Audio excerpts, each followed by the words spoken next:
जालना महानगरपालिकेच्या निवडणुका वंचित बहुजन आघाडी सोबळावरच लढणार आहे आणि शक्यतोवर पूर्ण प्रभागामध्ये आमचे उमेदवार शोधणं चालू आहे. आम्ही सध्या तरी आमच्याकडे 25 उमेदवार वार्ड वाईज 25 उमेदवार आतापर्यंत आम्ही मुलाखती घेणं झाल्यात आणि 40 ते 45 उमेदवार आम्ही महानगरपालिकेमध्ये टाकू शकतो. हे आमच्या म्हणजे समन्वयातर्फे आम्ही सांगतोय. सध्या तरी युती आम्ही कोणासोबतच चर्चा केलेली नाही आहे, कारण आम्हाला कोणाचा प्रस्ताव न आल्यामुळं आम्ही चर्चेला बसलेलो नाही.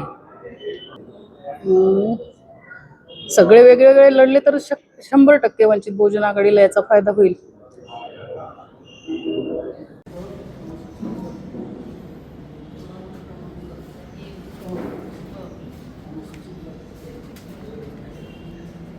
दुसरं प्रभाग क्रमांक 1 ही नाव सांगा. विकास शंभराव